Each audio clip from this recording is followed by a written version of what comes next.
दोस्तों नमस्कार। आज है 15 दिसंबर 2022 और आज के daily current affairs proper news analysis में आप सभी का मैं एपी सर स्वागत करता हूं।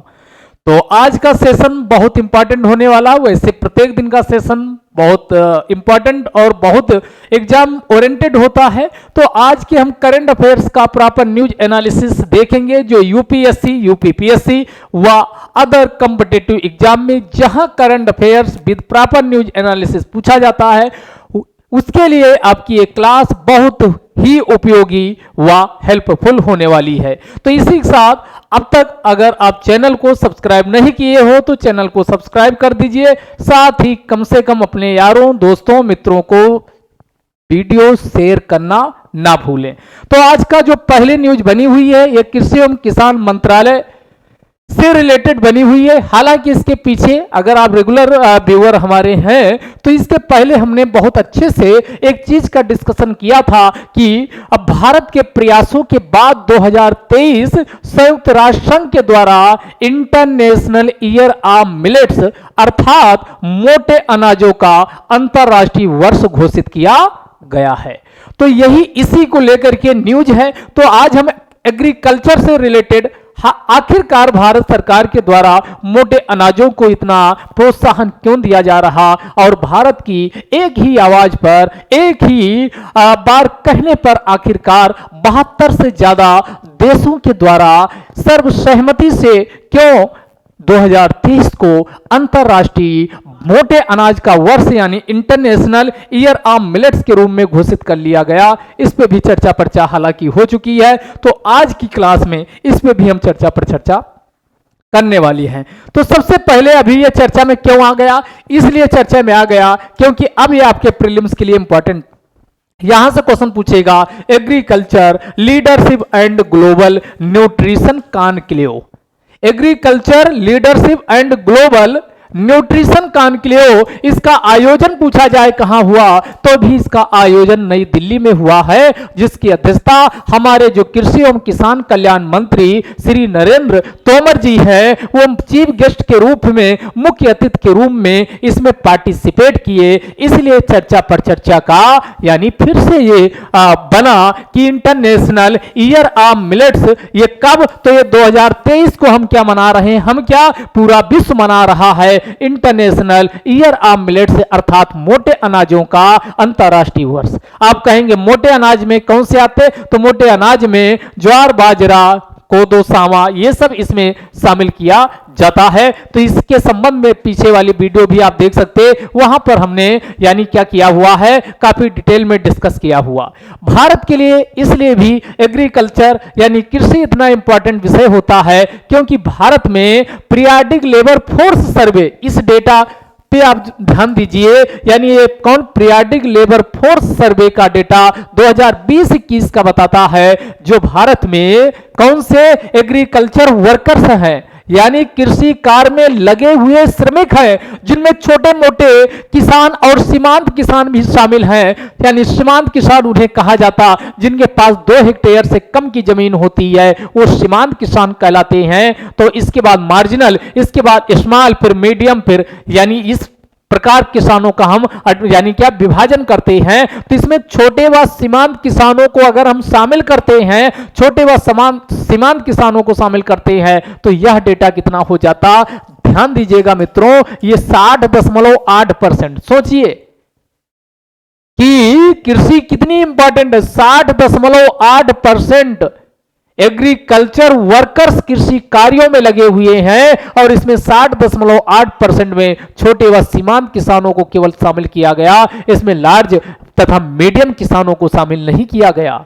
इसलिए यानी कि आजीविका कहते हैं कि भारत में यानी जो कृषि है ये आजीविका का स्रोत है। तो आजीविका का स्रोत इसलिए है क्योंकि इसमें इतने छोटे और कौन से किसान, छोटे और सीमांत किसान लगे हुए हैं, यानी टोटल एग्रीकल्चर वर्कर्स का 60.8% जो कृषि कार्यों में टोटल जितना वर्कर्स है उसका 60.8% लोग कृषि कार्यों में एग्रीकल्चर यानी क्या है ग्रामीण क्षेत्र में, ये खासकर इसमें क्या कहा गया, जो ग्रामीण क्षेत्र है, रूरल वर्कर्स हैं, उसकी बात की गई। ग्रामीण क्षेत्रों में यानी रूरल ग्रामीण वर्कर्स श्रमिकों का 60.8% लोग किसमें कृषि कार्यों में लगे हुए हैं। कृषि कार्यों में लगे हुए, कृषि इसलिए इंपॉर्टेंट है क्योंकि भारत में लगातार जनसंख्या बढ़ती जा रही है। संयुक्त राष्ट्र संघ की रिपोर्ट भी कहती है कि वो समय अब दूर नहीं कि 2023 में हम बहुत जल्द किसको पीछे करने वाले, चाइना को पीछे करके विश्व में हम जनसंख्या के मामले में अपना पताका, अपना झंडा फहराएंगे और फिर भारत विश्व बहुत गर्व के साथ कहेगा कि हम जनसंख्या के मामले में नंबर 1 पे हैं। लेकिन उसी अब जरूरत इस चीज़ की है कि उसी रेशियो में अन्य चीज़ें भी बढ़नी चाहिए। चुनौतियां भी भारत के सामने कम नहीं है। सबसे पहले प्रमुख चुनौती होगी कि भारत के सभी लोगों को खाद्यान्न सुरक्षा कैसे सुनिश्चित किया जाए। इसके लिए हालांकि हरित क्रांति से लेकर के अभी तक प्रयास हो रहे हैं। उसी में आज हम जब ये इसमें फैक्ट की बात करते हैं तो जो फूड ग्रेन प्रोडक्शन है, खाद्यान्न उत्पादन कितना हुआ, तो ये 2020-21 में कितना 310.74 मीट्रिक टन कितना हुआ भाई, ये डेटा पूछा जा सकता है। तो 2020-21 में खाद्यान्न उत्पादन 310.74 मीट्रिक टन हुआ और भारत दालों के मामले में यानी क्या है विश्व में, इसलिए भी भारत के लिए एग्रीकल्चर इंपॉर्टेंट है क्योंकि दाल जो प्रोटीन का, भारत में देखते हो भुखमरी, कुपोषण की समस्या है, इसके लिए प्रोटीन चाहिए, प्रोटीन हमें दालों से प्राप्त होती है। तो भारत अगर डेटा की बात करें तो विश्व में सबसे ज्यादा दालों का आयात भी करता है। दालों के मामले में विश्व में सबसे ज्यादा अगर कोई आयात करता है तो भारत ये दूसरे नंबर पे है। 2020-21 का डेटा देखा जाए तो भारत दालों के आयात के मामले में विश्व पर दूसरे स्थान पे है। तो इसलिए भी चिंता का विषय है कि हम क्यों ना दालों के उत्पादन को बढ़ावा दें। हालांकि इसके लिए प्रयास हो रहे हैं दालों के उत्पादन को बढ़ावा देने के लिए। और दालों के मामले में पूछा जाए सबसे ज्यादा दालों का उत्पादन कौन राज्य करता है, तब आप खुशी खुशी क्या आंसर लगा देंगे, अपना मध्य प्रदेश। मध्य प्रदेश का यानी शिव की नगरी मध्य प्रदेश को आप क्या करेंगे, इसमें आंसर सही लगाएंगे। अब इसमें बात आई कि इतनी ज्यादा चैलेंजेस, चुनौतियां हैं, तो क्या सरकार के द्वारा क्या कोई प्रयास नहीं किया गया। अब एग्रीकल्चर इंफ्रास्ट्रक्चर का यानी कृषि समस्या क्या होती, देखो कृषि में 2 चीजें होती हैं, एक इनपुट के रूप में देखा जाता है, एक आउटपुट के रूप में देखा जाता, एक प्री हार्वेस्ट, एक पोस्ट हार्वेस्ट। जब भी कृषि कार्यों के लिए हम अध्ययन कर रहे होते हैं या अवसंरचनागत विकास कर रहे होते हैं तो 2 चीजों में बांट कर देखते हैं। और यहां से आपके मेंस में भी क्वेश्चन एग्रीकल्चर से हर साल आप पाओगे, चाहे पीसीएस का एग्जाम हो चाहे यूपीएससी का हो, क्वेश्चन आता है। प्रीलिम्स में तो आते ही आता है, मेंस में भी आता है। तो 2 चीजें आप दिमाग में यानी फसल, देखो एक प्री हार्वेस्ट, फसल आप कोई बोने जा रहे हो उसके पहले खेत की गुड़ाई निराई यानी खेत की जुताई चाहिए, उसके बाद मजदूर चाहिए, काम करने वाले, बीज चाहिए, उर्वरक चाहिए, सिंचाई चाहिए। यानी फसल के लगाने के पहले की जितनी भी तैयारी होती है, जब तक फसल पककर तैयार नहीं हो जाती उसे प्री हार्वेस्ट कहा जाता है। यानी इसके पहले की तैयारी प्री हार्वेस्ट, प्री माने पहले, हार्वेस्ट माने फसल और मैनेजमेंट माने प्रबंधन, यानी प्री हार्वेस्ट मैनेजमेंट इसी को कहा जाता। लेकिन मान लो गेहूं तैयार हो गया, पक्के फसल, अब उसको काटना और काटने के बाद उससे जो राशि निकलेगी यानी बीज आपको उसके प्राप्त होंगे, उसको कहाँ घर पे रखा जाए या कोल्ड स्टोरेज में रखा जाए। जैसे आलू अब तैयार हो चुका है, लेकिन किसान भाइयों को यानी अभी उनकी जरूरत नहीं, बाद को बेचना चाहते हैं, तो क्यों ना उनके लिए कोल्ड स्टोरेज की प्रॉपर व्यवस्था होनी चाहिए या उनके लिए कोल्ड रूम फैसिलिटी होनी चाहिए, ताकि अपनी जो विभिन्न प्रकार की वो फसल पैदावार किए हैं उनका लंबे समय तक क्या रख सके, सुरक्षित प्रिजर्व कर सके। तो ये वाला जो फसल पैदा होने के बाद जो कटाई के बाद वाली प्रोसेस होती है, उसी को पोस्ट हार्वेस्ट मैनेजमेंट कहा जाता है। इसी को पश्च फसल प्रबंधन के नाम से जाना जाता है। तो किसी भी फसल को यानी उपभोक्ता तक पहुंचाने के लिए, इनपुट से लेकर आउटपुट तक जाने के लिए 2 प्रोसेस से गुजरना होता, एक प्री हार्वेस्ट मैनेजमेंट और दूसरा पोस्ट हार्वेस्ट मैनेजमेंट। तो यहां पर जो आपके अब हम बताने जा रहे हैं ये पोस्ट हार्वेस्ट मैनेजमेंट के लिए है, यानी फसल पक के तैयार हो गई और वो गेहूं चावल कटने वाला है और कट के अब कहां पहुंचेगा, उसके लिए भारत सरकार कौन कौन सी स्कीम क्या क्या प्रयास कर रहे हैं, इसी को किस नाम से जाना जाता, एग्रीकल्चर इंफ्रास्ट्रक्चर गैप। यानी जो गैप है, जितना पैदावार होता है उसकी तुलना में हमारे पास क्या कोल्ड स्टोरेज है, हमारे पास क्या गोडाउन्स हैं। आप देखते हो कितना अनाज खुले में ऐसे रख दिया जाता जिससे दीमक, कृमि, कीटनाशक ना जाने कितने प्रकार के उसमें फसल को चौपट कर देते हैं और कई बार फिर रिपोर्ट आती कैग की इतना अनाज क्या हुआ, बर्बाद हुआ। एक तरफ भारत में भुखमरी, अकाल, गरीबी ये चरम पे व्याप्त है और दूसरी तरफ कुपोषण एक तरफ व्याप्त है और दूसरी तरफ इतना अनाज बर्बाद होता, चौपट होता है, खाद्यान्न इतना चौपट होता। तो ये सोचनी और चिंतनीय विषय है, इस पे और अधिक प्रयास किया जाना चाहिए। तो इसी गैप को कम करने के लिए भारत सरकार ने कुछ यानी कदम उठाए हैं। ये अब मेंस के लिए बहुत अच्छा टॉपिक होने वाला, जब भी आ जाए कि पशु प्रबंधन तो उसमें आप इनको जरूर उल्लेख करिए। एक इसमें हो गया एग्रीकल्चर इंफ्रास्ट्रक्चर फंड।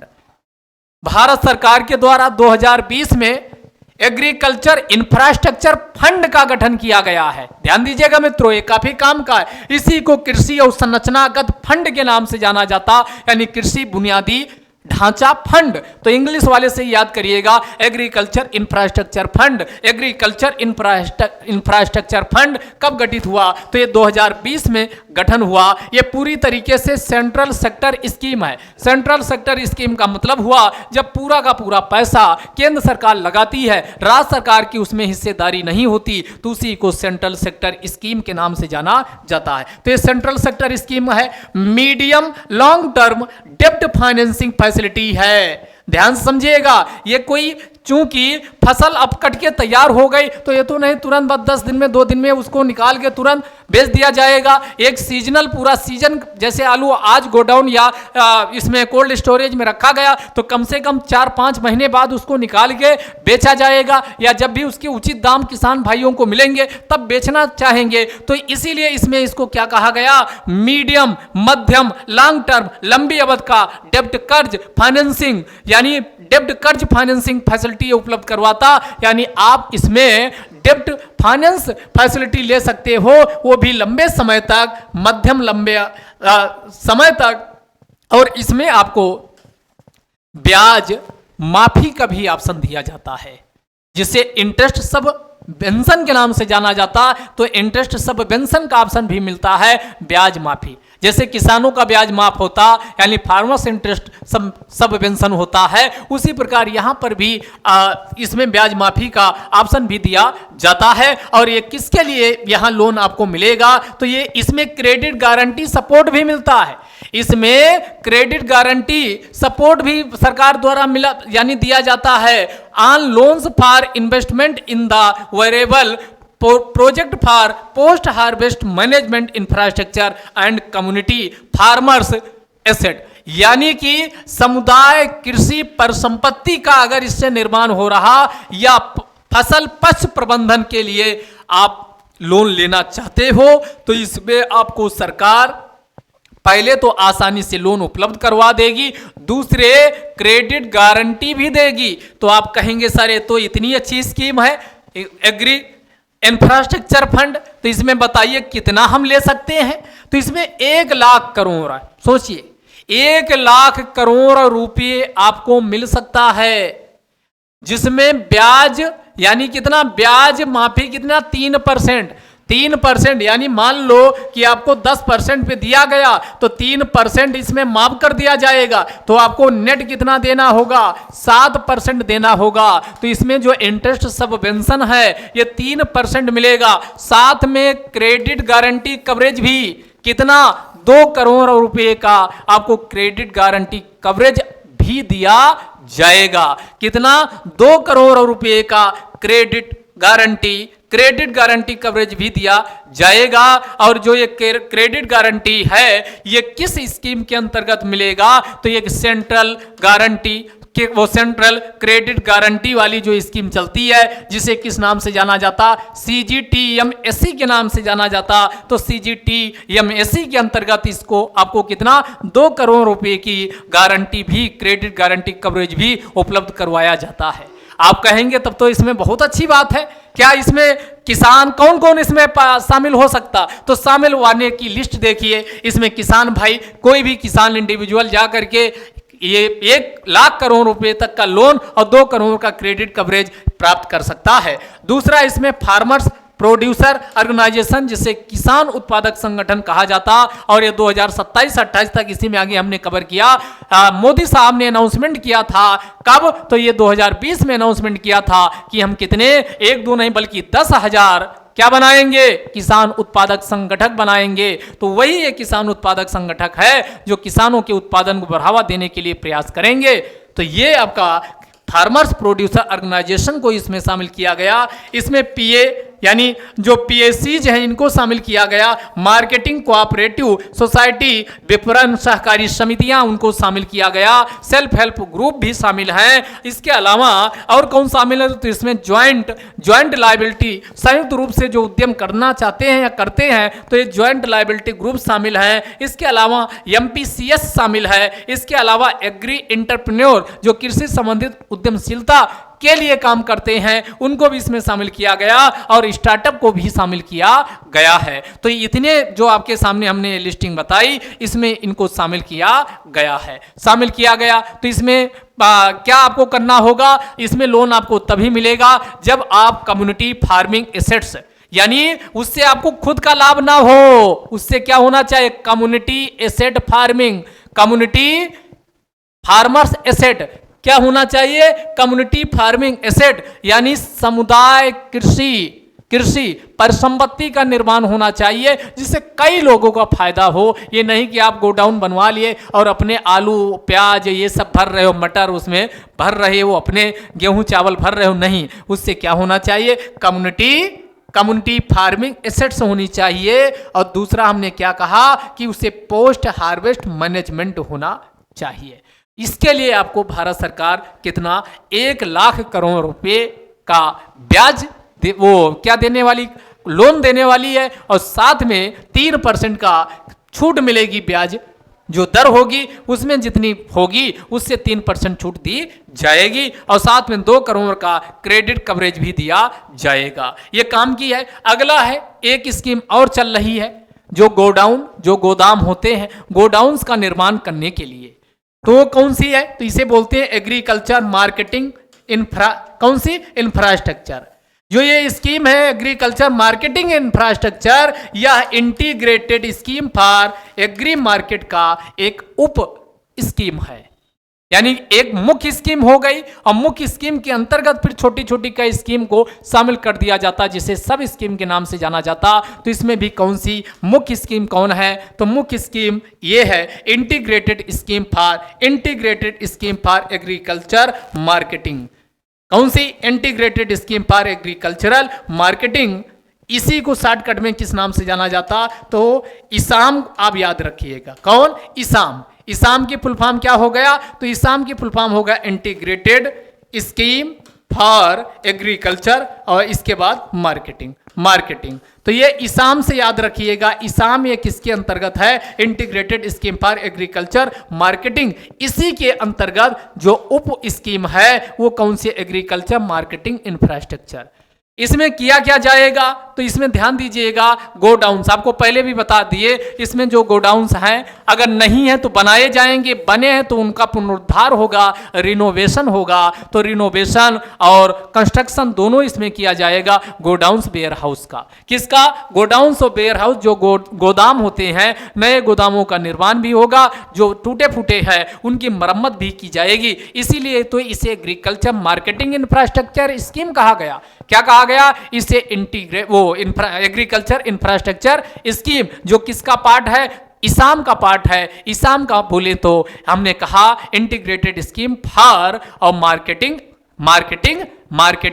और उसके बाद कौन इसकी ये आपकी कहाँ गया था? ये वाली इसाम, यानी integrated scheme for agriculture marketing, ISAM के नाम से जाना जाता है। अब आइए अगला इसमें और कौन सी स्कीम चल रही है तो उसको भी हम जान लेते हैं। तो अगली जो स्कीम चल रही है इसी को MIDH के नाम से जाना जाता है। MIDH क्या है? Mission for integrated development of horticulture. बागवानी जो फसल, यहाँ यच का मतलब क्या है, इसको पकड़ लीजिए। इसे हार्टिकल्चर यानी जो बागवानी कृषि होती है उसको बढ़ावा देने के लिए कौन सी मिशन लाया गया? तो ये MIDH को लाया गया, mission for integrated development of horticulture, इसको भी लाया गया। इसमें भी पोस्ट हार्वेस्ट यानी जो भी बागवानी फसलें तैयार होती उसके पश्चात तैयार होने के बाद उनका कैसे प्रबंधन किया जाए, ये MIDH के अंतर्गत देखा जाता, mission for integrated development of horticulture के अंतर्गत देखा जाता है। और इसके अंतर्गत जो MIDH है इसमें भी क्या, कोल्ड स्टोरेज, क्योंकि आप आम पक्के तैयार हो गए और उनको कोल्ड स्टोरेज में नहीं रखा जाएगा, या केला, सेब, अनार, बहुत सारे जो बागवानी होती है इसमें आप लिस्ट बना सकते हो। तो उनके लिए क्या, उनका जो फसल तैयार हो गई है उसके बाद उनका प्रबंधन किया जाए, तो इसी को कहा जाता पोस्ट हार्वेस्ट प्रबंधन। और इसके लिए क्या चाहिए?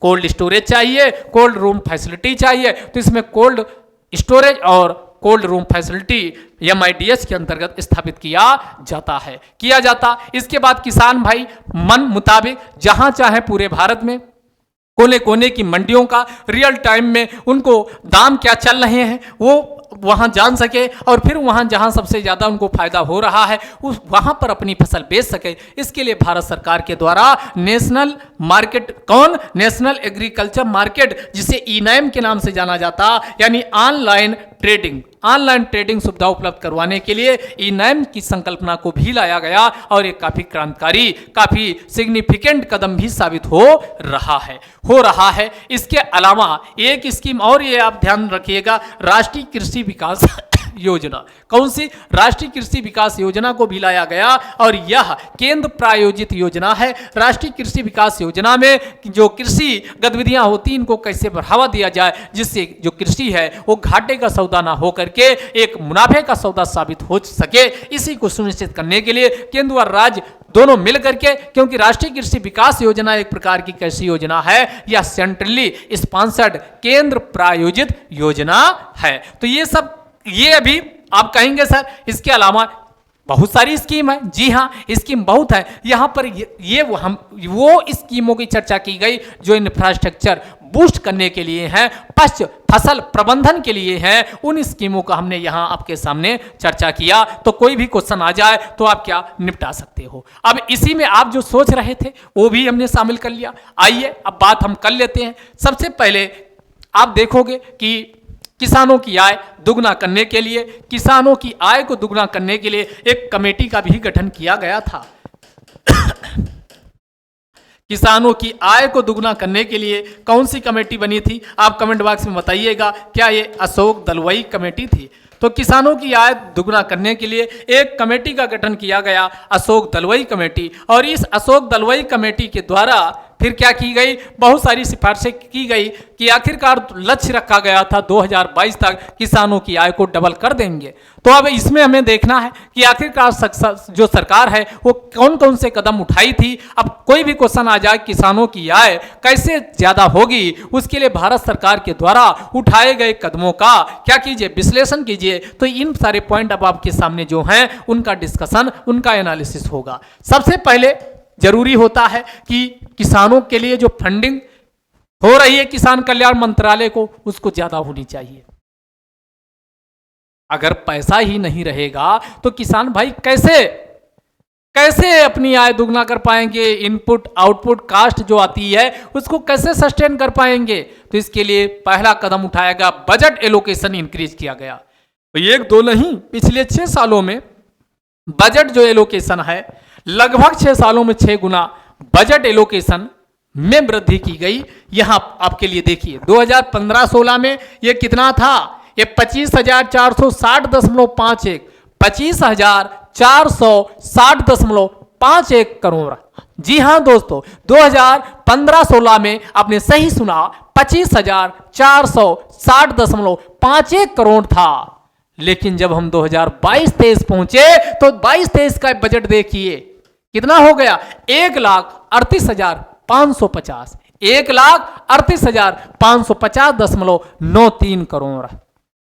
सोचिए 25,000 से 1,38,000, लगभग कितने गुना की वृद्धि? 5.44 गुना की वृद्धि बजट एलोकेशन में किया गया। और ये होना भी चाहिए, इससे ज्यादा होना चाहिए। इसे सकारात्मक कदम एक माना जाएगा कि किसानों की आय को दुगना करने के लिए सरकार ने जो बजट एलोकेशन में वृद्धि की, एक क्या है? एक प्रशंसनीय व सकारात्मक कदम माना जाना चाहिए। तो कितना हमने बताया? 5.44 गुना बजट एलोकेशन में वृद्धि की गई, 25,460.51 25,460.51 करोड़ रुपए को बढ़ा करके कितना 2022-23 के बजट एलोकेशन में 1 लाख कितना 38,000 कितना था? 1,38,550 1,38,550.93 करोड़ ये किया गया। तो अमाउंट आप ध्यान रखिएगा। ये आप मेंस में जब ये सब इस्तेमाल करेंगे तभी लगेगा कि आप केवल हवाई बातें नहीं कर रहे हैं, आप फैक्ट और तथ्य के साथ बात कर रहे हैं कि आखिरकार किसानों की आय दुगना करने के लिए कौन कौन से प्रयास किए गए। तो हमने क्या कहा? कितना? 25,460.5 करोड़ 2015-16 में था। और ये बजट कितना हो गया? तो ये 25,460.51 करोड़ से बढ़कर 2022-23 में जाते हैं तो 1,38,550.93 करोड़ हो गया। दूसरा, अब स्कीम बहुत सारी सरकार लेके आई, इसी में से एक है प्रधानमंत्री फसल बीमा योजना। और प्रधानमंत्री फसल बीमा योजना एक कब आती है? ये 2016 में आती है, 2016 में आती है।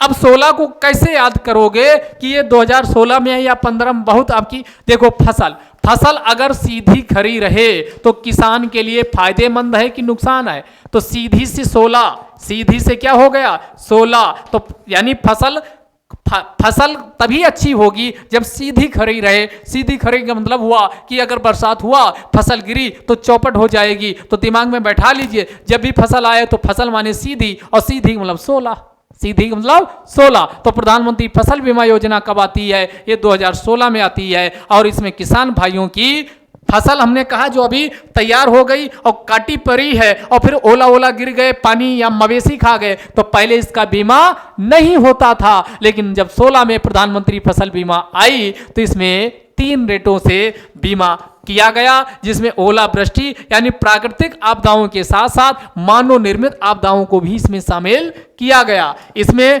रबी में 1.5%, ये रबी की है, प्रीमियम रखा गया। खरीफ के लिए कितना रखा गया? 2% रखा गया। उसके बाद जो कमर्शियल क्रॉप होती हैं, जिसे हम सी लिख दे कमर्शियल क्रॉप, इसके लिए 5%, जिसमें हार्टिकल्चर ये सब शामिल किया जाता, ये प्रीमियम रखा गया। इसके अलावा किसान भाइयों को जो प्राकृतिक या मानव निर्मित आपदाओं से नुकसान हुआ, इसका सही आकलन किया जाए तो पहली बार हुआ कि रिमोट सेंसिंग सैटेलाइट का प्रयोग भी इसमें आकलन करने के लिए, फसल नुकसान का आकलन करने के लिए इसमें किया जा गया। तो ये काफी क्या हुई, यानी इससे बहुत किसान भाई इसमें इनरोल्ड हुए और बहुत सारे इसका फायदा भी उठाए हैं। तो ये प्रधानमंत्री फसल बीमा योजना कब की है? 2016 की है। कैसे याद रखोगे? हमने कहा फसल से आ गया खड़ी होनी, सीधी खड़ी रहेगी तभी फायदा है। सीधी से 16, सीधी सा से सीधी सा से 16। तो ऐसे आप दिमाग में कोरिलेट कर सकते हो। आपको लगेगा क्या जाता सर, एक बार 16 याद कर लेते। तो अभी मित्रों यहाँ तो तुरंत याद हो जाता, नया एक ही टॉपिक होता, लेकिन एग्जाम में जब कंफ्यूजन होता है तो जब क्लोज ऑप्शन देता है 2015, 16, 14, तब आपका मजा आता है। असली मजा तो तभी आता। अब वहाँ कंफ्यूज होते हो, यार 15 था या 16 या 14 था। मोदी जी आए थे 14 में शायद, तभी लाए थे।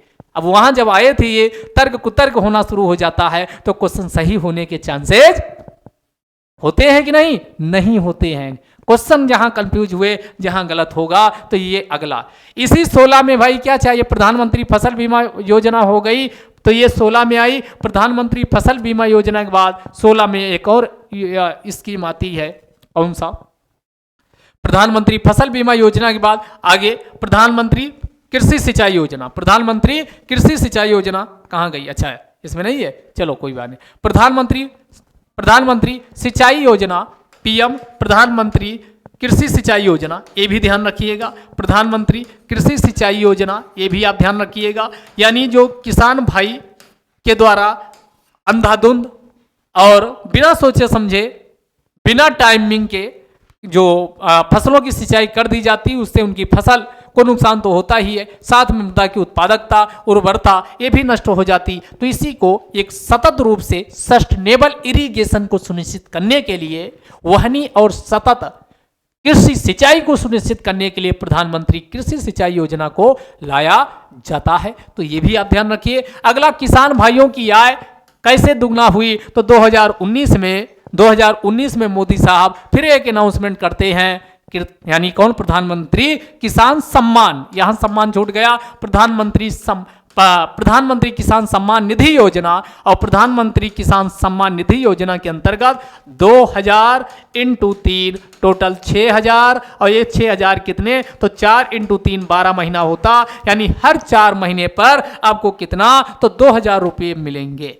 टोटल कितने? 6000 रुपये की साल में आपको क्या ये आपकी मिलेगी। तो प्रधानमंत्री किसान सम्मान निधि योजना 2019 में आती है। कब आती? 2019 में आती है। तो प्रधानमंत्री किसान सम्मान निधि योजना पूछे तो 2019, जिसमें 6000 रुपये दिए जाते हैं।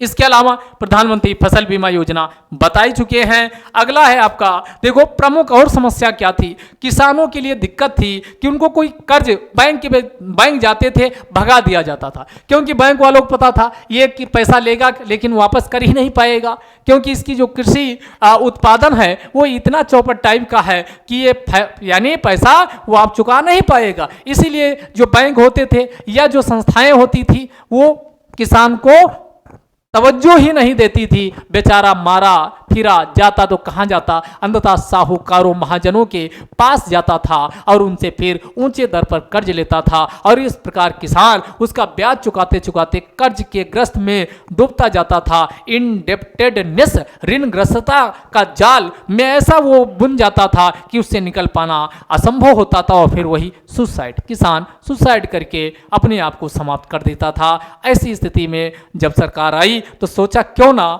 इनको, यानी कृषि को प्रायोरिटी सेक्टर में रखा जाए, प्राथमिकता वाले क्षेत्र में रखा जाए, और जितने भी बैंक हैं इनके ऊपर जबरदस्ती दबाव डाला जाना चाहिए कि वो किसान जब भी आए तो उसको कर्ज आसानी से उपलब्ध करवाएं। तो जब संस्थाओं के द्वारा, क्योंकि संस्थाओं के द्वारा एक निश्चित उनकी ब्याज दर होती है, उस आधार पे उनको मिलता, तो इसीलिए क्या किया गया? इसीलिए क्या किया गया? तो इसीलिए इनको इसमें ध्यान दीजिएगा। हाँ, तो इसीलिए फिर क्या किया गया? कितना? तो संस्थागत जो क्रेडिट है एग्रीकल्चर सेक्टर के लिए, संस्थागत क्रेडिट एग्रीकल्चर सेक्टर के लिए ये कितना? तो 2015-16 में इसमें 8.5 लाख करोड़ था, लेकिन 2022-23 में पहुंचते हैं तो ये 18.5 लाख करोड़ हो जाता है।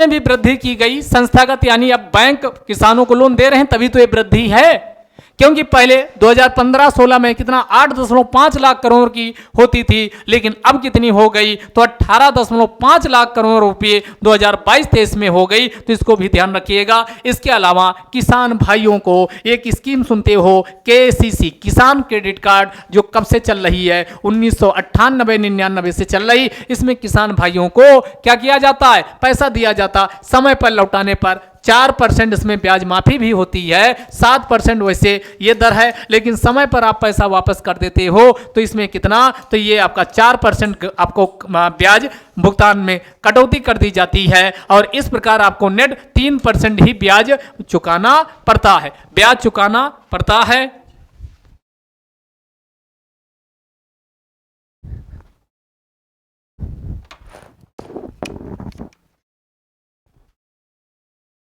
तो हमने क्या बताया कि इसमें भी KCC पहले क्या थी? केवल जो फसलें थी, क्रॉप्स थी, उन तक था, लेकिन इसका विस्तार किया गया। विस्तार क्या किया गया? अब जो ये पशुपालन है, पशुपालन के सेक्टर में भी अब केसीसी दिया जाना सुनिश्चित किया गया। और दूसरा मत्स्य पालन, जो किसान है उनको भी इसमें शामिल किया गया। तो एक भी ये सकारात्मक कदम उठाया गया।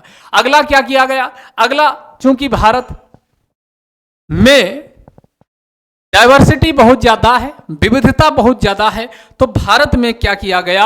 अगला जो परंपरागत, चूंकि उर्वरक पे हम बहुत ज्यादा निर्भर रहेंगे तो हमारी जो किसानों की आय है उनकी लागत भी ज्यादा आ जाती, और साथ ही जो कृषि है उसको सतत हम नहीं बना सकते, एफोर्डेबल नहीं बना सकते, तो क्यों ना परंपरागत तरीके से जो कृषि होती है उस पर भी हम ध्यान दें। तो परंपरागत कृषि विकास योजना 2015-16 में किसान के द्वारा या सरकार के द्वारा परंपरागत कृषि विकास योजना को लाया गया। तो ये 15-16 में ट्रेडिशनल जो परंपरागत कृषि विकास योजना है, ट्रेडिशनल एग्रीकल्चर डेवलपमेंट स्कीम, इसको भी लाया गया, जिसमें परंपरागत तरीके से कृषि को प्रमोट किया जाता है।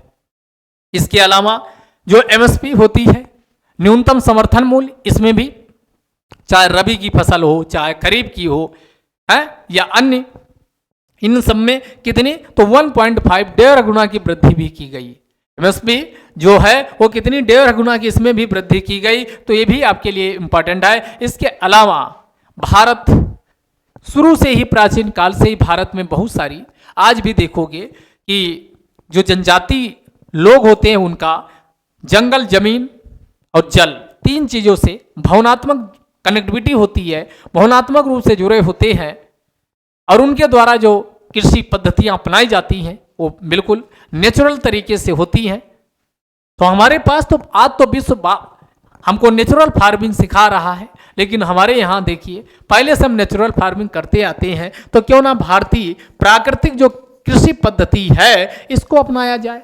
तो भारतीय कृषि पद्धति, भारतीय प्राकृतिक कृषि पद्धति को लाया गया, और ये सिस्टम को अब सरकार एक फ्लैगशिप प्रोग्राम के स्तर पर इसको स्वीकार किया। और आगे सिंचाई, हमने कहा प्रधानमंत्री सिंचाई योजना, और प्रधानमंत्री सिंचाई योजना के अंतर्गत ही कौन सी? पर ड्रॉप मोर क्रॉप, यानी एक ड्रॉप से अधिक पैदावार। इसमें किया क्या जाता? हम क्या करते थे? ऐसे अंधाधुंध तरीके से जल का दोहन करके फसलों में सिंचाई करते थे, जिससे फसल भी चौपट, मिट्टी की कटाव अपर्दन होता था वो भी चौपट, तो मृदा की उत्पादकता और उर्वरता दोनों चौपट हो जाती थी। और हमें पैदावार भी ज्यादा नहीं मिल पाती थी। तो इसके लिए कौन सी? सूक्ष्म सिंचाई, जिसे माइक्रो इरिगेशन कहा जाता, इसमें सूक्ष्म सिंचाई, स्प्रिंकलर तरीके से सिंचाई की जाती है। तो माइक्रो इरिगेशन का पद्धति का प्रयोग करते हुए पर ड्रॉप मोर क्रॉप को भी लाया गया। ये भी 2015-16 में आता है। इसके अलावा हमारा एक पूर्वोत्तर भारत, आप देखोगे ये भारत है, तो इस भारत का जो ये पूर्वोत्तर भारत है, ये पूर्वोत्तर भारत में संभावनाएं बहुत ज्यादा है, संभावनाएं बहुत ज्यादा हैं, और ये प्राकृतिक रूप से एक समृद्ध क्षेत्र के रूप में जाना जाता है। तो यहां विकास को सुनिश्चित करने के लिए एक स्कीम आती है, जिसे किस नाम से जाना जाता? यानी मूव सीडी नर। इसको ऐसे याद रखिएगा, मूव सीडी नर। शॉर्टकट इंग्लिश में इसलिए बताते, तभी पूरी स्कीम का आप सही नाम लिख पाओगे, नहीं गलत कर दोगे। तो इसकी फुल फॉर्म क्या है? Mission organic value chain development in north eastern region, यानी पूर्वोत्तर भारत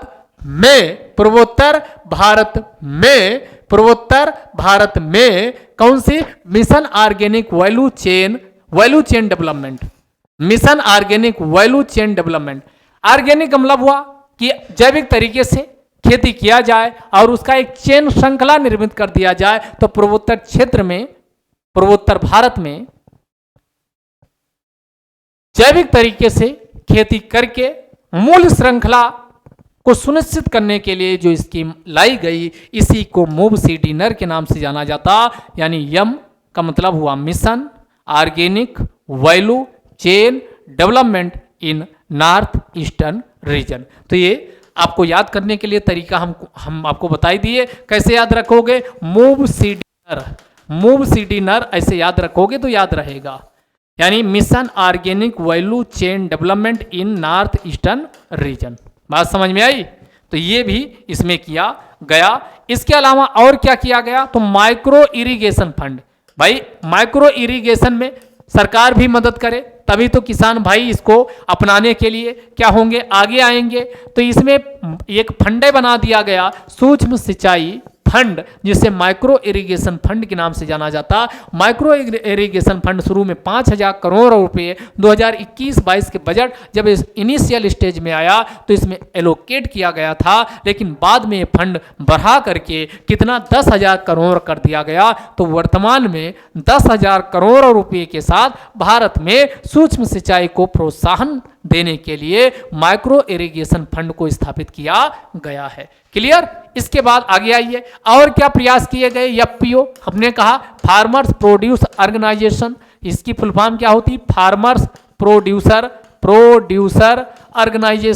ऑर्गेनाइजेशन, जिसे हिंदी में क्या कहा जाता? किसान उत्पादक संगठन। ये एक सेंट्रल सेक्टर स्कीम, पूरी तरीके से केंद्र सरकार इसमें पैसा लगाएगी, उसके अंतर्गत इसे लॉन्च किया गया। इसमें 10,000 बताया गया, 10,000 एफपीओ हम किसान उत्पादक संगठन बनाएंगे जो किसानों की आय को कैसे इंक्रीज किया जाए उनके लिए काम करेंगे। और ये 19 फरवरी 2020 को इसकी उद्घोषणा पीएम मोदी जी के द्वारा की गई। तो 19 फरवरी 2020 का अनाउंसमेंट यानी लॉन्च किया गया। 68-65 करोड़ बजट एलोकेशन किया गया, 6,865 यानी 68-65 करोड़ बजट। और इसे कब 10,000 ये कब किसान उत्पादक संगठन बनके कब तक तैयार करने का लक्ष्य रखा गया? 2027-28 तक ये लक्ष्य रखा गया है। अगली फिर हम केवल कृषि पर ही क्यों, कृषि संबंधित जो अन्य गतिविधियां होती हैं जैसे पशुधन पशुपालन, उसमें भी हम बढ़ावा दें। इसके साथ ही हम सहायक क्रियाओं में कौन? मधुमक्खी पालन भी शामिल होता, शहद पालन, मधुमक्खी पालन। तो ये नेशनल बी कीपिंग और हनी मिशन को लाया गया। तो नेशनल बी कीपिंग और हनी मिशन को भी लाया गया। तो कौन? National bee keeping and honey mission, ये 2020 में इसी दौरान लाया गया जब एफपीओ किसान उत्पादक संगठन जब अनाउंसमेंट हुआ, उसी समय नेशनल बी कीपिंग यानी मधुमक्खी पालन होगा और साथ में हनी मिशन। और हनी मिशन के अंतर्गत एक वैन आप देखोगे, ये नोएडा, जो आपका नोएडा गाजियाबाद, इसमें क्या स्थापित किया गया? गौतम बुद्ध नगर के नोएडा में। कहां? गौतम बुद्ध नगर के नोएडा में स्थापित किया गया। उसको भी ध्यान रखिएगा, पूछा जा सकता है। इसके अलावा सेल्फ हेल्प यानी जो ग्रुप्स होते हैं, यानी और एक और ध्यान दीजिएगा, और सरकार क्या कदम उठा रही है, यानी कि और क्या? तो सॉयल हेल्थ कार्ड। कौन सी? सॉयल हेल्थ, ये पीछे भी डिस्कस कर चुके हैं। सॉयल हेल्थ कार्ड का मतलब हुआ किसान भाइयों की मृदा की पोषकता, कौन कौन से उसमें न्यूट्रिएंट्स हैं और कौन और जरूरत हैं, उनकी जांच उनकी कराई जाए, जांच परीक्षण हो, फिर उसमें कौन सी फसल सबसे सुटेबल तरीके से उग सकती है, ये भी सलाह देना। तो इसके संबंध में 2015 में सॉयल हेल्थ कार्ड को लॉन्च किया गया। और सॉयल हेल्थ कार्ड हमने जब अभी विश्व मृदा दिवस 5 दिसंबर को मनाया गया तो बहुत काफी डिटेल में डिस्कस किया हुआ। अगर आप रेगुलर फॉलो करते हो, यकीन मानिए आपको इतना ज़्यादा, यहाँ से आप 1-2 महीने फॉलो करके देखिए, फिर बताइए आपका ज्ञान का वर्धन कहाँ तक पहुँचता है। इसमें जो ऑप्टिमाइज यूजेज ऑफ न्यूट्रिएंट्स यानी जो पोषक पदार्थ हैं उनका कैसे इष्टतम दोहन किया जाए उस पर बताया जाता। ई9 प्लेटफॉर्म बता चुके हैं कि ई9 platform national mission for edible oil palm, ये भी पूर्वोत्तर भारत आप देखोगे जो पाम ऑयल होता है उसका, अंडमान निकोबार हुआ, पूर्वोत्तर भारत हुआ या छिटमुट एरिया भारत के हैं, यहाँ पर ऑयल पाम बहुत भारत में बहुत ज्यादा संभावनाएं हैं। इसीलिए national mission for palm oil palm को लाया गया। तो एडिबल ऑयल खाद्य तेल के अंतर्गत जो हम प्रयोग करते हैं, national mission for edible oil palm, ये स्कीम लाई गई। और ये स्कीम लाई गई तो इसमें क्या किया जाएगा? अभी हमारे पास अभी हमारे पास जो पाम ऑयल का प्रोडक्शन होता है उसी को इंक्रीज किया जाएगा, अतिरिक्त एरिया इसमें और शामिल किया जाएगा, क्योंकि पूर्वोत्तर भारत और अंडमान निकोबार जैसे द्वीप समूह ऑयल पाम के उत्पादन के लिए जाने जाते हैं। क्यों ना इसमें सरकार के द्वारा प्रयास किया जाए। सरकार ने पूरी एक स्कीम लेके आ गई, उस स्कीम का नाम है national mission for edible oil, oil palm. इसके अंतर्गत कितना, तो 11,040 करोड़ का बजट एलोकेशन किया गया है। जी हां, 11,040 करोड़ का बजट एलोकेशन किया गया और इसमें additional area oil palm production के अंतर्गत शामिल किया जाएगा। कितना, तो दोस्तों ध्यान रखिएगा, यहां लिखा होगा 6.5 लाख हेक्टेयर, जिनमें पूर्वोत्तर भारत कितना 3.28, पूर्वोत्तर भारत कितना 3.28 पूर्वोत्तर भारत, और बाकी बचा कितना बचेगा 3.22, यानी पूर्वोत्तर भारत का एरिया ज्यादा है। तो इसमें कहा गया कि पूर्वोत्तर भारत जो ऑयल पाम प्रोडक्शन के अंतर्गत अतिरिक्त क्षेत्र कवर किया जाएगा वह total additional oil palm cultivation कितना होगा, तो 6.5 लाख हेक्टेयर होगा, जिनमें पूर्वोत्तर भारत 3.28 लाख हेक्टेयर और शेष बचा 3.22, तो शेष भारत का एरिया इसमें कवर किया जाएगा। अगला इसमें एक और एग्री इंफ्रास्ट्रक्चर फंड पीछे डिस्कस कर चुके हैं। फसल उत्पादन के बाद फसल प्रबंधन के लिए जैसे कोल्ड स्टोरेज है, उनके आने जाने ट्रांसपोर्टेशन परिवहन के लिए सुविधाएं हैं, यानी कुल मिला के इंफ्रास्ट्रक्चर फसल कटने के बाद जितनी चीज़ों की ज़रूरत होती है उन सब का निर्माण करने के लिए एग्री इंफ्रास्ट्रक्चर फंड 2020 में निर्मित किया गया, पीछे डिटेल हो चुका। इसके अलावा किसान रेल, इसका आप कैसे भूल सकते हो, याद कीजिए पहली किसान रेल याद आप कीजिए कहां से, तो ये महाराष्ट्र से चली थी बिहार, देवलाली से दानापुर। पहली किसान रेल देवलाली कहां है, महाराष्ट्र में है, देवलाली से, और फिर कहां दानापुर, ये आप खूब याद किए थे, आप यहां इस्तेमाल करिए।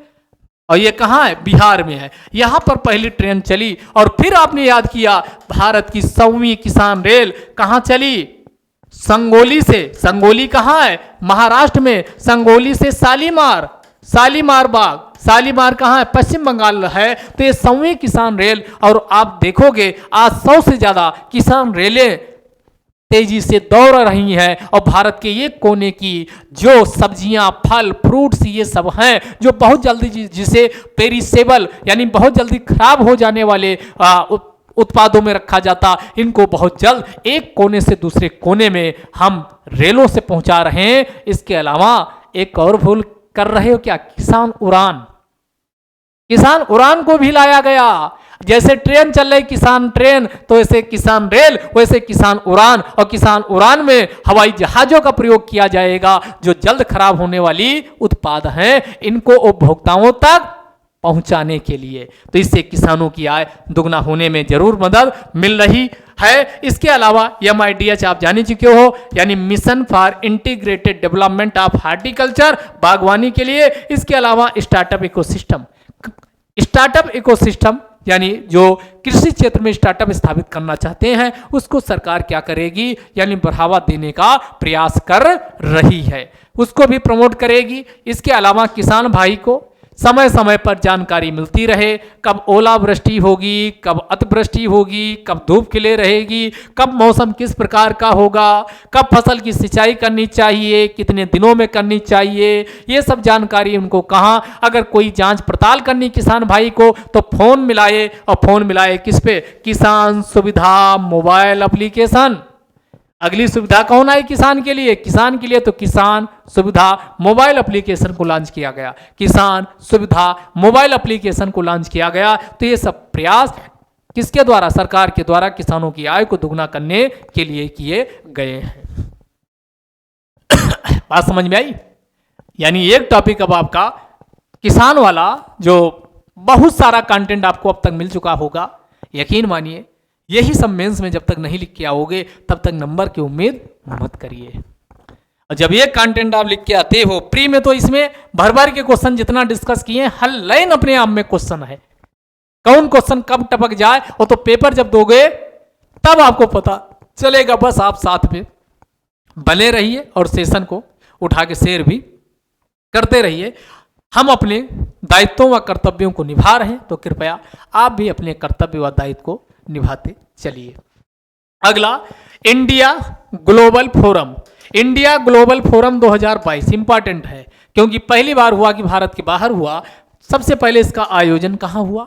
तो दुबई, संयुक्त अरब अमीरात। ये संयुक्त अरब अमीरात वही है जिसके साथ भारत का सेपा हो चुका है, यानी कंप्रहेंसिव इकोनॉमिक पार्टनरशिप एग्रीमेंट, जिसे मुक्त व्यापार समझौता के नाम से जाना जाता, तो उसी को ये संपन्न हुआ। ये वही संयुक्त अरब अमीरात है, ये वही संयुक्त अरब अमीरात है जिसके साथ यानी इजराइल ने कौन सा समझौता किया? यूएसए के अध्यक्षता में इसके साथ मिल करके अब्राहम समझौता किया गया। कौन सा? अब्राहम समझौता किया गया। ये वही कौन सा देश है? यूएई है। तो यही यूएई पर इंडिया ग्लोबल फोरम 2022 का आयोजन हुआ और इसमें भारत की तरफ से श्री राजीव चंद्रशेखर जी पार्टिसिपेट किए हैं। कौन? श्री राजीव शेखर जी पार्टिसिपेट किए। इसमें किस पे चर्चा हुई? तो इसमें जो अब उभरती हुई टेक्नोलॉजी है, जो भवि इनको बताया गया कि जो भरती हुई जो टेक्नोलॉजी है, चाहे इसमें एआई हो, आर्टिफिशियल इंटेलिजेंस हो, मशीन लर्निंग हो, या फिर दो प्रकार की रियलिटी होती हैं। एक को एक्सटेंडेड रियलिटी कहा जाता और एक को किस नाम से जाना जाता? एक को ऑगमेंटेड रियलिटी, एक को एक्सटेंडेड रियलिटी के नाम से जाना जाता है। तो कौन सी इसमें ऑगमेंटेड या एक्सटेंडेड रियलिटी, वर्चुअल रियलिटी और दूसरा एक्सटेंडेड रियलिटी, ये भी भविष्य की टेक्नोलॉजी और हाई पावर्ड कंप्यूटर, इन सब पे चर्चा हुई। यानी कुल मिलाकर के इंडिया ग्लोबल जो फोरम है, ये एक प्रकार की टेक्नोलॉजिकल उभरती हुई टेक्नोलॉजी का हम कैसे लाभ उठाएं, उस पे चर्चा पर ये केंद्रित था। बात समझ में आई? अगला चलते हैं। अगला फिर ये कुछ स्कीम जो इस समय चर्चा बनी हुई है, जो किस मंत्रालय की? मिनिस्ट्री ऑफ पावर, शक्ति मंत्रालय। नाम से आपको देखने से आप गलती कर सकते हैं। तो शक्ति मंत्रालय की स्कीम है पंडित दीनदयाल उपाध्याय ग्राम ज्योति योजना। तो यहां ग्राम ज्योति योजना देखते ही आपको लगेगा प्रकाश और काश यानी ज्योति कोई दूसरी स्कीम होगी, आप दूसरा लगा दोगे, क्वेश्चन गलत हो जाएगा। ये 2014 में बिजली को, जहां तक अभी बिजली नहीं पहुंच पाई है, भारत के कोने कोने तक बिजली की उपलब्धता को सुनिश्चित करने के लिए पंडित दीनदयाल उपाध्याय ग्राम ज्योति योजना को लॉन्च किया गया। इसी के बाद 2017 आती है, तो 17 में सौभाग्य, 17 में कौन सी? सौभाग्य योजना को लॉन्च किया गया। सौभाग्य योजना 17 में आती, जिसे प्रधानमंत्री सहज बिजली हर घर योजना के नाम से भी जाना गया। सौभाग्य 2017 में आती है। ठीक, इसके अलावा नेशनल एनर्जी, अभी ये चर्चा में ये सब स्कीमें क्यों बनी? इसलिए बनी क्योंकि 14 दिसंबर को, कब? 14 दिसंबर को क्या मनाया जाता? नेशनल कंजर्वेशन डे के रूप में मनाया जाता है। तो नेशनल कंजर्वेशन डे 14 दिसंबर को मनाया जाता, और इसी नेशनल कंजर्वेशन डे के अवसर पर ब्यूरो ऑफ एनर्जी पीछे डिस्कस कर चुके हैं बहुत अच्छे से। हमने कहा था ब्यूरो ऑफ एनर्जी कंजर्वेशन जब भी आता है तो हम बिजली अधिनियम 2000 कौन सा? 2003 का जो बिजली अधिनियम है वो आंसर लगा देते हैं 2003 का, जबकि ये किसके अंतर्गत स्थापित की गई? ध्यान दीजिएगा, हमने कहा था इसका गठन बिजली अधिनियम के अंतर्गत नहीं हुआ है। बीई का गठन ब्यूरो ऑफ एनर्जी पीछे डिस्कस कर चुके, कमेंट बॉक्स में लिखिएगा कौन सा ये अधिनियम है। ठीक, एनर्जी कंजर्वेशन एक्ट के अंतर्गत इसका गठन हुआ है। तो और ये विकसित बीई के द्वारा कौन? एक ईवी यात्रा पोर्टल को और इसी के साथ मोबाइल ऐप यात्रा ईवी इलेक्ट्रिक व्हीकल यात्रा पोर्टल व मोबाइल ऐप दोनों को लॉन्च किया गया। आप कहेंगे सर ये किस लिए? तो इसके लिए, इसलिए क्योंकि अब भारत सरकार इलेक्ट्रिक व्हीकल्स को प्रोत्साहन दे रही, उनको चार्ज करने के लिए किसी को कोई दिक्कत ना हो। आप जा रहे हो तो आपको मोबाइल ऐप से ही जान सको कि कहाँ चार्जर लगा हुआ है, इलेक्ट्रिक व्हीकल चार्जर स्टेशन कहाँ है, आपको सारी जानकारी कितनी दूरी पर ये जानकारी देता रहेगा। तो इसी दिशा में यानी ईवी यात्रा मोबाइल ऐप एप्लीकेशन दोनों को लॉन्च किया गया। तो यहाँ पर भी लिखा भी है टू फैसिलिटेट इन व्हीकल, अगर आप वाहन चला रहे हो नेविगेशन, तो to the nearest public electric vehicle charger station, यानी नजदीक में कौन सा चार्जर स्टेशन है, इन सब के बारे में इससे आपको जानकारी मिलेगी। भारत में इलेक्ट्रिक वाहनों की बात करें तो इसको प्रमोट करने के लिए कौन सी स्कीम, फेम स्कीम को लाया गया, ये भी आप तनिक ध्यान रखिएगा। अगला तो ये यहां पर लिखा भी इलेक्ट्रिक चार्जर आपको पता चल जाएगा। ये वेबसाइट टू डिसेमिनेट, प्रचार प्रसार करने के लिए information on various central and state level institution to promote e mobility, यानी जो इलेक्ट्रिक वाहन को प्रोत्साहित किया जाए ताकि क्या किया जाए, यानी जो प्रदूषण होता है ये कम किया जा सके, तो इसी के लिए इसे लाया गया है। अब अगला और कुछ स्कीम इस समय चर्चा में बनी हुई है। जैसे भारत में बहुत समस्या थी, रेल, रोड और एयर दोनों स्तर पे कनेक्टिविटी की समस्या थी, तीनों स्तर पे। तो इसमें जो रोड का निर्माण करने के लिए प्रधानमंत्री ग्रामीण सड़क योजना ये कब लाई गई, तो ये 2000 ईस्वी में आती है। इसी के कई फेजेस से होके ये गुजरे हैं ये स्कीम, और यहाँ पर हमने जो लिखा प्रधानमंत्री ग्राम सड़क योजना, ये कब, ये इसका फेज नंबर 3 है। ऐसे क्वेश्चन भी फेज 1, फेज 2, फेज 3 से पूछे जा सकते हैं। तो फेज 3 ये कब लॉन्च की गई, 2019 में। टारगेट क्या रखा गया रोड बनाने का, 1,25,000 किलोमीटर रोड का निर्माण किया जाएगा, जो पूरी तरीके, चूंकि ये कहाँ है, प्रधानमंत्री ग्राम सड़क योजना, ये ग्रामीण है।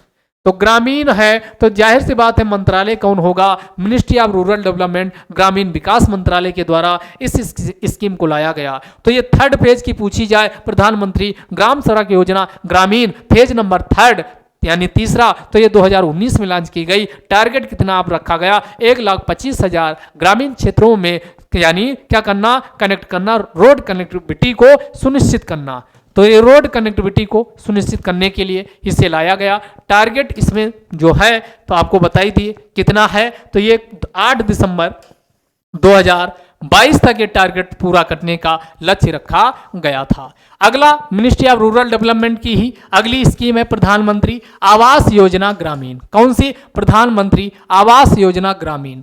आवास योजना ग्रामीण, पहले टारगेट आपको पता, खूब ऐड आते थे, 2022 तक सबको पक्का घर दे दिया जाएगा, हाउसिंग फॉर ऑल, सभी के लिए घर। इसे कब, तो ये ध्यान दीजिएगा, प्रधानमंत्री आवास योजना ग्रामीण गांव वाली, ये कब लॉन्च की गई थी, तो इसे 1 अप्रैल 2016। जैसे हमने वो भी स्कीम बताई थी 16 वाली, फसल खड़ी रहेगी, सीधी रहेगी तभी फायदा है, मकान भी अगर सीधे रहेंगे तभी फायदा है, क्योंकि टेढ़े हुए तो गिरेंगे तो खराब, खत्म। तो इसका भी प्रधानमंत्री आवास, जब भी इसी को रिलेट कर सकते हो, मकान भी सीधे खड़े होने चाहिए, सीधे से 16, तो ये भी प्रधानमंत्री आवास योजना ग्रामीण, इसे भी 1 अप्रैल 2016 में लॉन्च किया गया है। क्या, तो इसमें ग्रामीण क्षेत्रों में पक्का घर दिया जाएगा। तो कितने बनेंगे, तो ये डेटा याद रखिएगा, इसमें 2.95 करोड़ इतने घर पक्के बनाए जाएंगे, 2.95 करोड़ पक्का हाउस बनाया जाएगा, और इसमें जितनी भी बेसिक इम्यूनिटी सुविधाएं होनी चाहिए ये सब सुनिश्चित किया जाएगा। ये टारगेट पहले कब रखा गया था, 2022 तक सबके लिए घर, लेकिन अब इसे एक्सटेंड कर दिया गया। सरकार को लगा कि हम टारगेट अब पूरा नहीं कर पाएंगे, तो अब ये टारगेट कब तक एक्सटेंड किया गया, ये मार्च 2024। अब ये टारगेट कब तक है, मार्च 2024 तक ये रखा गया है। अगला मिनिस्ट्री ऑफ अर्थ साइंस, अगले मंत्रालय की ओर चलते हैं। तो इस समय क्या, जो आपका PIB है, प्रेस इंफॉर्मेशन ब्यूरो, इसमें बहुत सारी स्कीम का क्या रिव्यू आ रहा जो आपके लिए, क्योंकि साल का अंत हो रहा है, उन्होंने कौन सी स्कीम लॉन्च की थी, उनका क्या प्रगति रही है, प्रोग्रेस रही है, वो सब आ रहा। इसलिए स्कीम आपके लिए जो अब आ रही चर्चा में वो इंपॉर्टेंट है। अगला मिनिस्ट्री ऑफ अर्थ साइंस, जो पृथ्वी विज्ञान मंत्रालय है, इसके द्वारा एक स्कीम लॉन्च की गई जिसे किस नाम से जाना जाता, deep ocean mission. Deep ocean mission यानी डोम का मतलब हुआ क्या, वो डीप ओशन मिशन।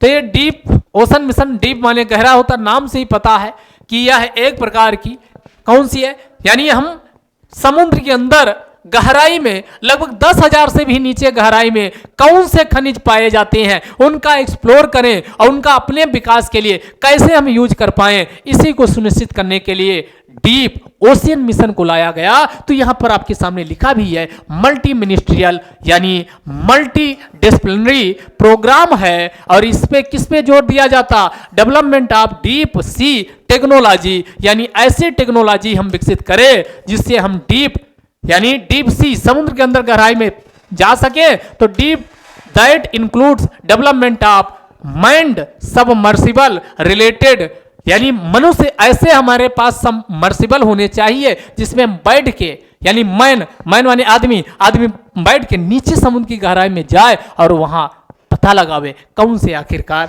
खनिज हैं। तो ऐसी टेक्नोलॉजी विकसित की जाएगी। रिलेटेड फॉर 6000 मीटर हमने बताया water depth along with technologies for deep sea mineral mining. और इस प्रकार हम समुद्र के अंदर 6000 से मीटर की गहराई में जा सके और उसके अंदर भी दबे हुए समुद्र के अंदर जो खनिज है उनका माइनिंग कर सके, उनका खनन कर सके, एक्सप्लोर कर सके, डीप सी माइनिंग रिसोर्सेज यानी समुद्र के अंदर जो संसाधन है उनको भी अन्वेषण कर सके, एंड मेराइन बायोडाइवर्सिटी और मेराइन का मतलब जली संसाधनों का संरक्षण भी किया जा सके। तो इसी को सुनिश्चित करने के लिए क्या किया गया, डीप में ओशियन टेक्नोलॉजी लाया गया। इस प्रकार इसका ओवरऑल भारत के संदर्भ में जो हिंद महासागर है, हिंद महासागर में भारत कौन से इकोनॉमी, ब्लू इकोनॉमी को प्रमोट कर सकेगा, जिसे ब्लू इकोनॉमी नीली अर्थव्यवस्था, जो समुद्री संसाधन है इनका प्रयोग करते हुए जब अर्थव्यवस्था को प्रमोट करने के लिए प्रयास किया जाता है तो उसी को ब्लू इकोनॉमी के नाम से जाना जाता है। अगले टॉपिक की ओर चलते हैं। अगला टॉपिक है आपका सामाजिक न्याय एवं अधिकारिता मंत्रालय। सामाजिक न्याय एवं अधिकारिता मंत्रालय आपके सिलेबस में जितना भी यहाँ डिस्कस कर रहे हैं, एक भी टॉपिक ऐसा नहीं है जो आपके आउट ऑफ सिलेबस के रेंज के बाहर हो। आपके सिलेबस में जो vulnerable section of society paper number 3 लिखा, वहां का ये टॉपिक सीधा है कोरिलेट करता है इससे, यानी सामाजिक न्याय एवं अधिकारिता मंत्रालय जो समाज के सुभेद वर्ग हैं, वल्नरेबल हैं, उनके लिए प्रयास कर रहा। उसी में से एक स्कीम है अटल वयो अभ्युदय योजना। अटल वयो अभ्युदय योजना, वयो माने होता है जो सीनियर मोस्ट मेंबर होते हैं उन्हीं को वयो कहा जाता। तो अटल वयो अभ्युदय योजना, अभ्युदय देख के अपना अभ्युदय उत्तर प्रदेश वाली मत सोच लीजिएगा, ये अटल वयो अभ्युदय योजना है। तो इसमें कई कंपोनेंट, यानी इसमें सीनियर सिटीजन का होलिस्टिक डेवलपमेंट को सुनिश्चित करने के लिए, समग्रता में उनका विकास हो, इसके लिए कौन सी, तो अटल वयो अभ्युदय योजना को लाया गया, जिसमें कई कंपोनेंट हैं। इसमें एक है राष्ट्रीय वयोश्री योजना। राष्ट्रीय वयोश्री योजना के अंतर्गत जो बीपीएल सीनियर सिटीजन्स हैं इनका क्या किया जाता है, इनका असिस्टेंस यानी सहायता प्रदान की जाती है। दूसरा एक पोर्टल भी लॉन्च किया गया जिसे पोर्टल सेज कहा जाता। ये काफी काम का है। इसी जो अटल वयो अभ्युदय योजना में हमने कहा एक प्रधानमंत्री वयोश्री योजना, दूसरा पोर्टल सेज का मतलब सीनियर केयर, जो सीनियर वरिष्ठ मेंबर है इनका देखभाल की जाए। और कहाँ, इसकी फुल फॉर्म है senior care ageing growth engine, यानी इनका हम कैसे सेज पोर्टल के माध्यम से जो सीनियर अनुभवी, चूंकि इनके पास बहुत सारा अनुभव इकट्ठा हो चुका होता है, तो उसका हम देश के विकास में उसको लगा सकते हैं। तो इसके लिए एक सेज पोर्टल आया जिसकी फुल फॉर्म है senior care ageing growth engine. अगला इसमें और कौन, तो एल्डर लाइन का मतलब हुआ कई बार जो बच्चे होते अपने वरिष्ठ या बुजुर्ग माता पिता को छोड़ देते हैं, इसके लिए सरकार ने एक एक्ट भी वरिष्ठ माता पिता देखभाल एवं कल्याण अधिनियम 2007 स्थापित किया था, लेकिन वो प्रभावी रूप से लागू नहीं हो पाता। तो अगर ऐसा किसी भी माता पिता, जो बुजुर्ग माता पिता उनके साथ उनके बच्चों के द्वारा अत्याचार, अव्यवहार या प्रताड़ना की जाती है, या किसी भी प्रकार का शारीरिक मानसिक रूप से पनिशमेंट या किसी भी तरीके से उनको परेशान किया जाता है, तो उनके लिए टोल फ्री हेल्पलाइन नंबर है, कृपया यह नंबर नोट कर लें। इसी पे एक बार आप कॉल करिए, सारी मदद आपको उपलब्ध करवाई जाएगी। कौन? 14,567, 14,567, 14,567 इस नंबर पे मिलाइए। तो इसमें लिखा भी है वही 2007 वाला जो माता पिता, वरिष्ठ माता पिता का अनुरक्षण और देखभाल अधिनियम के अंतर्गत आपका ये कर्तव्य बनता है कि अपने वरिष्ठ माता पिता, बुजुर्ग माता पिता की आप देखभाल सुनिश्चित करें। अगला एक और स्कीम चल रही है, कौन सी स्कीम है? इंदिरा का। वैसे इसका ये अलग से, इसका अभ्युदय का पार्ट नहीं, तो अभ्युदय का पार्ट ये भी है, integrated program for senior citizen, यानी इसमें बहुत सारी अनुदान सहायता राशि दी जाती है ताकि होलिस्टिक डेवलपमेंट हो सके। किसका? सीनियर सिटीजन्स का। तो इसके लिए है कौन? Integrated program for senior citizen, integrated program for senior citizen. इसके अलावा जो बुजुर्ग हैं इन सबको Indira Gandhi national old age pension assistance program के अंतर्गत मासिक पेंशन भी उपलब्ध करवाई जाती है। और ये स्कीम जो 1995 से चल रही है, सामाजिक सहायता कार्यक्रम नेशनल, राष्ट्रीय सामाजिक सहायता कार्यक्रम नेशनल सोशल असिस्टेंस प्रोग्राम, उसी में एक है Indira Gandhi national old age pension, जिसमें अगर 60 से 79 वर्ष की बाद बीच आपकी एज है तो 200 रुपये आपको मासिक मिलेंगे। अगर आपका कितना 80 वर्ष से ज्यादा आप हो गए हो तब 500 रुपये प्रति माह दिया जाता है। इसके अलावा इसी सामाजिक न्याय एवं अधिकारिता मंत्रालय के द्वारा अब वल्नरेबल सेक्शन और कौन से हैं जो शौचालय का सफाई करते थे, मैनुअल तरीके से करते थे, तो जहरीली गैस के संपर्क में आने से बहुत सारे जो सफाई कर्मी होते थे उनकी मृत्यु हो जाती थी। उसी को रोकने के लिए एक और स्कीम लेके आई जिसे नमस्ते कार्यक्रम के नाम से जाना जाता, जिसकी फुल फॉर्म है एन से हो गया national action for mechanised, M A से national action for mechanised, S से हो गया सैनिटेशन और एसटी से हो गया सैनिटेशन, ई से हो गया इकोसिस्टम। यानी अब यांत्रिक तरीके से, मशीनरी तरीके से जो शौचालय है उनकी सफाई की जाए, ना हाथ से मैला धोने की प्रथा समाप्त हो। इसके लिए 2013 में हाथ से मैला धोने की प्रथा को अवैध, यानी इसको रोकने के लिए कानून भी संसद के द्वारा बनाया गया है। तो नमस्ते भी याद रखिएगा, कौन सी? National action for mechanised sanitation ecosystem. इसमें जो सफाई, सेप्टिक और सीवर्स, जो सीवर्स होते हैं गंदे नाले, सेप्टिक टैंक जो होते हैं, सेप्टिक टैंक तो गंदे जो जहां पर यानी ये गंदा नाला का पानी जाके जमा होता, तो सीवर और सेप्टिक टैंक में जो वर्कर्स काम करते हुए उनकी मृत्यु हो जाती थी, उसी को रोकना इसका लक्ष्य है नमस्ते कार्यक्रम का। समझे भाई? अगला फिर आपका है जीआई टैग।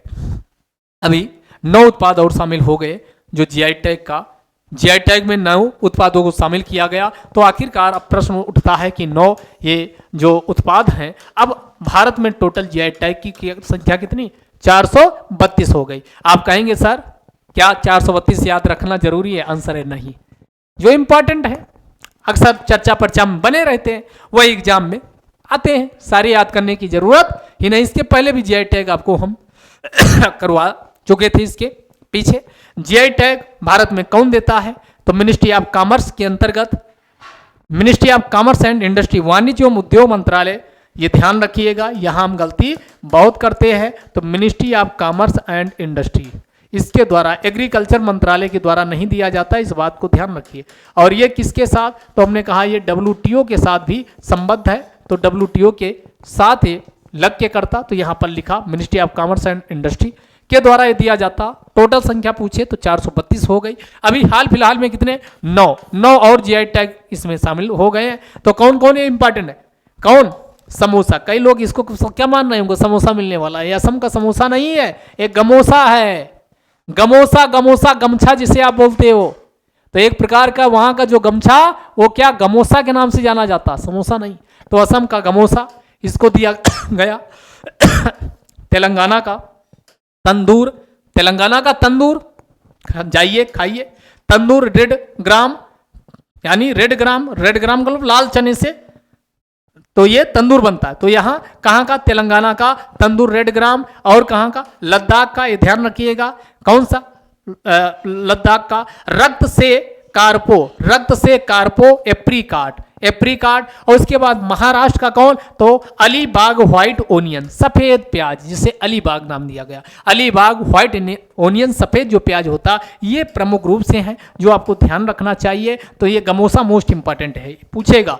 तो गमोसा कहाँ, असम का, तंदूर रेड ग्राम तेलंगाना का, राग्त से कार्पो एप्रिकॉट लद्दाख का, अलीबाग व्हाइट यूनियन बोल रहे हैं ओनियन प्याज महाराष्ट्र का। सबसे ज्यादा वैसे प्याज के मामले में कौन है, महाराष्ट्र ही। तो महाराष्ट्र का कौन सफेद प्याज दिया गया है।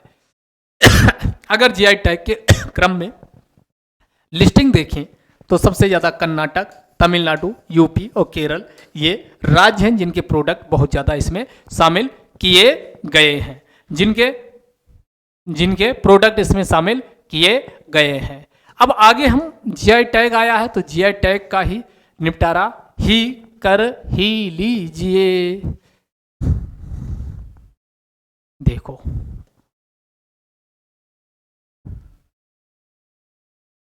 चलो भाई,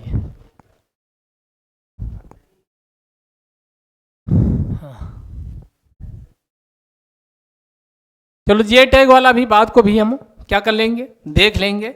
यहां अब आइए आप पहुंचिए, हम लोग कहां तक आ चुके हैं। हाँ, ये हो चुका है, ये भी हो चुका है।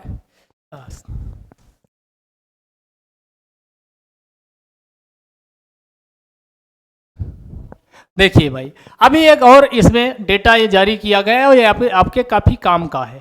क्या है, WPI, जिसे होलसेल प्राइस इंडेक्स के नाम से जाना जाता। होलसेल प्राइस इंडेक्स का मतलब जहां उत्पाद बन रहा है इंडस्ट्री के पास, वहीं पे डेटा कलेक्ट किया जाता है और फिर मंथली बेसिस पे, ध्यान दीजिएगा, सॉरी, जो WPI है, WPI ये एवरी वीक भी जारी होता है, एवरी वीक भी जारी हो सकता, इसका कोई ये फिक्स नहीं है। तो ये आपका अभी जो डेटा ये वैसे मंथली वाइज आया है, तो ये डेटा ये मंथली वाइज आया, तो ये बेस्ड ऑन इंफॉर्मेशन इज कितना, यानी सॉरी इन्फ्लेशन कितना है WPI थोक मूल्य सूचकांक पे, तो ये कितनी 5.85, यानी इन्फ्लेशन में कमी देखी गई, इसलिए ये चर्चा में। क्योंकि अक्टूबर 2022 में कितना था, ये 8.39% था, 8.39%, ये घट के कितना, देखो कितना 5.85% हो गया। इसका मतलब राहत वाली बात है। अब आपके लिए WPI इंपॉर्टेंट है, हमने कहा ये यानी बल्क में जो थोक रूप से वस्तुओं का उत्पादन जहां होता वहां इसे शामिल किया जाता। तो ये कौन जारी करता है, ऑफिस ऑफ इकोनॉमिक एडवाइजर, जो ministry of commerce and industry, वाणिज्य उद्योग मंत्रालय के अंतर्गत आता है। ऑफिस ऑफ इकोनॉमिक एडवाइजर यानी कि आर्थिक सलाहकार कार्यालय के द्वारा ये जारी किया जाता है, इस बात का ध्यान रखिए। बेस ईयर इसका कितना है, 2011-12, बेस ईयर 2011-12, जिसे 2017 में अपनाया गया, और पहले इसका 2004-5 हुआ करता था, इसी को परिवर्तित करके 11-12 किया गया। अब WPI CPI दो इंडेक्स होते, consumer price index, wholesale price index, दोनों में अंतर क्या, तो इसमें ध्यान दीजिए, ये जहां पर कोई सामान बन रहा वहां पर इन्फ्लेशन को मापता है, और यहां पर कोई जो उपभोक्ता इस्तेमाल कर रहे हैं उन्हें कोई वस्तु महंगी या सस्ती मिल रही, वहां पर ये, तो दोनों में अंतर है। अगला इसमें सर्विसेज, सेवा इसमें शामिल नहीं होता। WPI में बिल्कुल दिमाग में बैठा लो, सेवा शामिल नहीं होता, जबकि इसमें गुड्स के साथ साथ सर्विसेज दोनों को शामिल किया जाता। इसमें सबसे ज्यादा जो भारांक दिया गया वो विनिर्मित उत्पाद, मैन्युफैक्चरिंग गुड्स को WPI में दिया गया, जबकि इसमें खाने पीने का जो आइटम होता, फूड आइटम्स, इसमें CPI में इसका वेटेज ज्यादा है। बेस ईयर 2011-12 और CPI का बेस ईयर पहले 2010 था, अब कितना 2012 अपनाया गया। रिलीज कौन करता, तो इसको इकोनॉमिक एडवाइजर करता है, इसको economic adviser, office of economic adviser के द्वारा रिलीज किया जाता। WPI CPI 4 प्रकार के होते, एक CPI इंडस्ट्रियल वर्कर्स होता, एक CPI एग्रीकल्चरल लेबर होता, एक CPI रूरल लेबर होता। जो ये तीन है, इसको लेबर, इसको कौन जारी करता, लेबर ब्यूरो के द्वारा जारी किया जाता। लेकिन अगला जो CPI होता है ये भी 3 टाइप का होता, एक को कहा जाता रूरल, एक को कहा जाता अर्बन, एक को कहा जाता कंबाइंड, और ये तीनों प्रकार का जो अब है इसको नेशनल स्टैटिस्टिक्स ऑर्गेनाइजेशन के द्वारा जारी किया जाता है। आगे बात करें वेटेज की, सबसे ज्यादा WPI में वही विनिर्मित उत्पाद इसका वेटेज लगभग 65% है। प्राइमरी आर्टिकल्स का 20%, फ्यूल्स एंड पावर का 15% है, इसका वेटेज दिया गया। ये पहले का था, अब ये पॉइंट में ध्यान दीजिएगा, ये 64.2% और ये 22.6%, ये 13.1% ये वर्तमान में है। टोटल आइटम्स अगर बात किया जाए तो ये 697 आइटम्स किसमें शामिल होते, इसमें शामिल होते हैं WPI में। इसमें अगर बात करें हम इसमें, तो इसमें देखो शहरी और ग्रामीण अलग अलग इसमें प्रोडक्ट 448 रूरल और 460 अर्बन क्षेत्र में यानी इसमें आइटम शामिल किए जाते हैं, शामिल किए जाते। और ये जो है CPI ओनली मंथ वाइज जारी किया जाता है, ओनली मंथली जारी होता, जबकि WPI सप्ताह वाइज भी जारी हो सकता है। अब ये खत्म करने के बाद सीधे क्वेश्चन पे आइए, जरा ये क्वेश्चन रीड करिए। क्वेश्चन मजेदार है, जो चीजें समझा चुके उसी पे आधारित है। The wholesale price index in India is available on A monthly basis only. अभी हमने कहा मैं इसको काटिए, क्यों काटिए, 2010 का क्वेश्चन है UPSC IAS का। तो हमने क्या कहा, क्योंकि जो ये CPI है, ये CPI ओनली मंथली वाइज जारी होता, ओनली मंथली वाइज, ना कि WPI हमने कहा ये वीक में एक बार भी जारी हो सकता। तो पहला गया। दूसरा स्टेटमेंट पे आइए, as compare to CPI for industrial workers the WPI gives less weightage to food articles. यानी CPI के लिए, CPI की तुलना में, CPI जो इंडस्ट्रियल वर्कर है उनकी तुलना में WPI gives less weightage to food. हाँ, WPI में सबसे ज्यादा किसको वेटेज दिया जाता, हमने कहा विनिर्मित उत्पाद को, ना कि फूड को, यानी फूड आर्टिकल्स को कम इंपॉर्टेंस दिया जाता। ये बात बिल्कुल सही है। तो यहां पर ओनली 2, केवल 2 स्टेटमेंट क्या हो जाएगा, सही हो जाएगा। देखो कितने आसान आसान क्वेश्चन आते हैं। अगला क्वेश्चन फिर UPSC का ही है, इसको 3 स्टेटमेंट देखिए, ये आपके सामने, और ये रहा। कंसीडर द फॉलोइंग स्टेटमेंट, 2020 का ताजा आपका लेटेस्ट से लेटेस्ट क्वेश्चन हमने यहां लिया है। क्वेश्चन पूछ रहा द वेटेज ऑफ फूड, यानी इन CPI में जो फूड का वेटेज है ये ज्यादा है, यानी CPI में फूड का वेटेज ज्यादा है किसकी तुलना में, WPI। बिल्कुल बात सही है। हमने कहा CPI में सबसे ज्यादा वेटेज किसको दिया गया, फूड आइटम्स को, जबकि WPI में सबसे ज्यादा वेटेज मैन्युफैक्चरिंग का है। तो पहला सही। The WPI does not capture changes in the price of services which CPI does. WPI में सेवा शामिल नहीं होता, जबकि CPI में शामिल होता, यही तो लिखा। तो 2 भी सही। तीसरा, reserve bank of India now has adopted WPI। नहीं, याद रखिए जो रिजर्व बैंक ऑफ इंडिया, इसके द्वारा CPI कंबाइंड को अपनाया गया है। CPI कंबाइंड के, जो CPI कंबाइंड वाला होता है उसको CPI तो RBI है इन्फ्लेशन के लिए इस्तेमाल करती। तो तीसरा ये गलत हो गया। तो आंसर पे आइए, यानी ए भी गया, ए भी गया, ए भी गया, 1 2 बिल्कुल सही बात। लगाओ, आगे बढ़ो। कितना आसान क्वेश्चन, कोई दिक्कत वाली बात ही नहीं थी। अगले इंफॉर्मेटिव क्वेश्चन पे आते हैं। न्यूजीलैंड तंबाकू के प्रयोग को बैन करने वाला देश बन गया है। तो ये न्यूजीलैंड आधिकारिक रूप से तंबाकू को बैन करने का वाला विश्व का पहला देश बन गया। तो ये ध्यान रखिए, क्योंकि इसके द्वारा 2025 तक अपने यहाँ तंबाकू टोबैको फ्री का लक्ष्य भी रखा है, तो उस दिशा में है। तो ये इंफॉर्मेटिव क्वेश्चन ध्यान रखिएगा। सीनियर डॉक्टर PC रथ 2023-24 के लिए कार्डियोलॉजिकल सोसाइटी ऑफ इंडिया के अध्यक्ष नामित किए गए हैं। इसलिए चर्चा में अगर कार्डियोलॉजिकल सोसाइटी ऑफ इंडिया की बात की जाए तो इसकी स्थापना 1945 में डॉक्टर विधान चंद्र यानी राय, जो इसका उद्घाटन अध्यक्ष भी थे, उनके नेतृत्व में किया गया था। अगला 65वीं कौन चल रही है, तो ये 65वीं नेशनल शूटिंग चैंपियनशिप चल रही, जिसमें दिव्या TCS बोलती है, ध्यान दीजिएगा। दिव्या TS कर्नाटक की है, तो दिव्या TS कर्नाटक की ने के द्वारा यूपी की संस्कृत बाना को हरा करके 10 मीटर एयर पिस्टल में गोल्ड मेडल जीत लिया गया। और इसका मतलब हुआ कि संस्कृत बाना को सिल्वर मेडल मिला। तो आप कहेंगे कांस्य किसे मिला, तो ये रिदम सांगवान हरियाणा की हैं, इनको कौन सा कांस्य पदक दिया गया। अगला फिर इंपॉर्टेंट है, WHO के मुख्य वैज्ञानिक सलाहकार किसे नामित किया गया, तो जेरेमी फरार। इसके पहले कौन, सौम्या स्वामीनाथन, ये वही हैं स्वामीनाथन साहब, जिनको भारत में हरित क्रांति का जनक भी कहा जाता, वो बनी थी। अब कौन, तो मुख्य वैज्ञानिक नामित, किससे नामित कर दिया गया, तो जेरेमी फरार को। तो जेरेमी फरार ये, और WHO की बात करें 7 अप्रैल 1948 को WHO वर्ल्ड हेल्थ, ये कौन, ये WHO, हाँ, वर्ल्ड हेल्थ ऑर्गेनाइजेशन इसकी फुल फॉर्म है, और इसका हेडक्वार्टर जिनेवा स्विट्जरलैंड है। अगले क्वेश्चन की ओर चलते हैं। अगला फिर हमने आपको क्या बताया कि जो GI टैग हैं, आप कहेंगे क्या इसमें क्वेश्चन पूछे जाते हैं, तो जी हाँ, UPSC में और स्टेट पीसीएस में GI टैग से क्वेश्चन आते हैं। सबसे पहले GI टैग पीछे भी हमने तो इसको एक बार पीछे कवर किए थे, जल्दी आज इसमें रिवीजन कर लेते हैं 2 मिनट में, अभी निपटा देते हैं, तेजी से करेंगे। दार्जिलिंग टी सबसे पहला प्रोडक्ट था जिसे 2004 में क्या किया गया, पश्चिम बंगाल का था, इसको GI टैग दिया गया। और GI टैग 1999 के अधिनियम के अंतर्गत दिया जाता। और अब इसमें कुछ चर्चा बोर्ड भी है, जिसे टी बोर्ड ऑफ इंडिया के नाम से जाना जाता है, ministry of commerce and industry के अंतर्गत आता है।